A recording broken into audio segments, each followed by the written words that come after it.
Brent, can you take me through the pin, what you were looking for there, and what opened itself up there?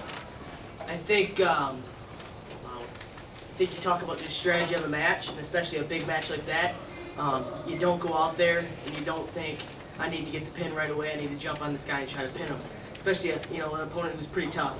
So really, it's about scoring points, continuing to score points, and then those opportunities will present themselves. You do your job. Really, talking about breaking a guy, I mean, that's how you do it. You score points, and you put pressure on them, and then they open up. And then those things open up. And even though he's defensive the whole time, those things open up because of that pressure. Did you feel him relax there a little bit? I think that that top position for sure. I think after I got that, you just you separate yourself a little bit, and those guys don't give up. Okay. When it's a close match, they feel like they have a chance. I think I get on top and put the leg in and turn them, and I think, like you said, I think you feel a relaxation there. You feel it because now there's a 5-point gap. So did I feel it? Yeah.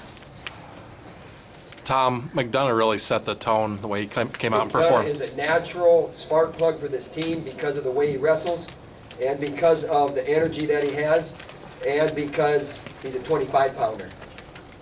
When you have a 25-pounder that's maybe a little bit not quite as spunky as he is, you might not get that lift a little bit.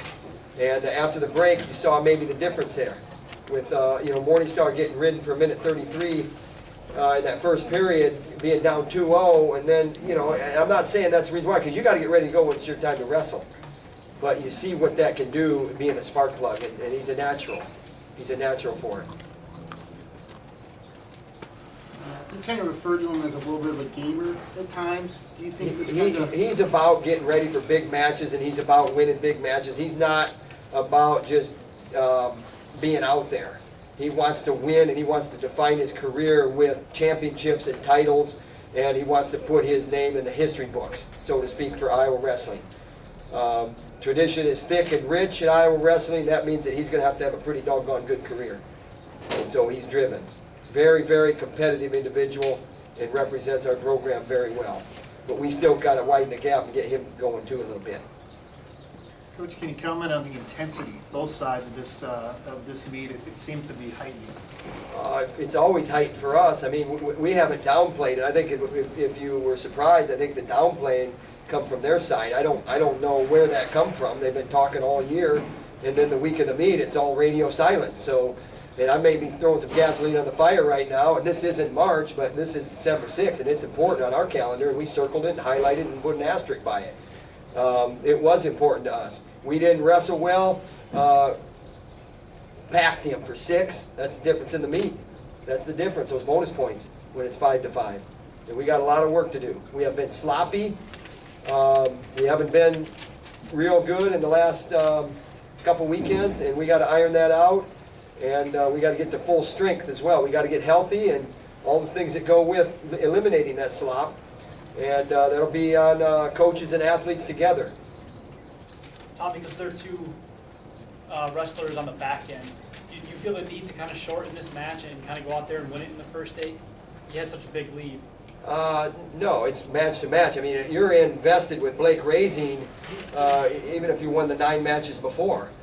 It doesn't matter if the dual meet's out of hand or not. I mean, it's individual matches, and if we get ready to go individually, we like our chances every time.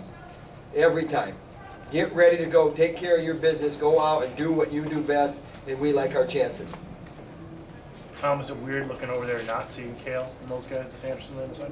It's not weird. It's a new thing. I mean, it's old news, And like I said, I mean, there's been a lot of emphasis on this for a long time. I mean, when did they hire Jackson? In May? So there's been a lot of emphasis on this for a long time. And I'll tell you, and I said it in the paper today, in the Des Moines paper today, that he's done a good job because he's been a Cyclone since the day he left here.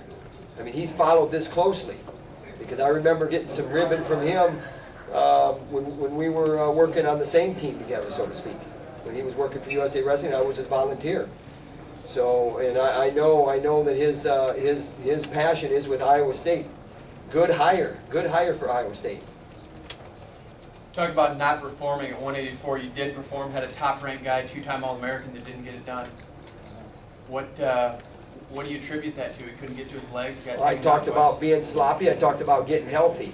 Read between the lines there, and you probably got a pretty good handle on what needs to happen at that weight class specifically. Not making excuses. Phil Ketty needed to do more to get deep penetration. He had one opportunity there with the leg up in the air. Maybe changes the match. You got to get tough in tough situations. He wasn't able to do that. For one reason or another, we got to get tougher. Can you take me through the end of your match, Dennis? Thank you very much. How you got that? I actually don't really remember. I'm not really happy with the way I wrestled. I don't think our coaches are either. But you know, put in a rough spot, and it's good to win in overtime, but it's not good to be there. So I think it was a good win, but not really ability-wise. Didn't really show what I'm capable of or what I feel I'm capable of. Let too much time pass, and really in overtime before overtime in third period, I was maybe waiting a little too long for him to give instead of me really pushing the pace and staying where I'm good. So it was, overtime wins are always good because you're in a tough situation, you're able to pull it out, but it's not where I wanted to be.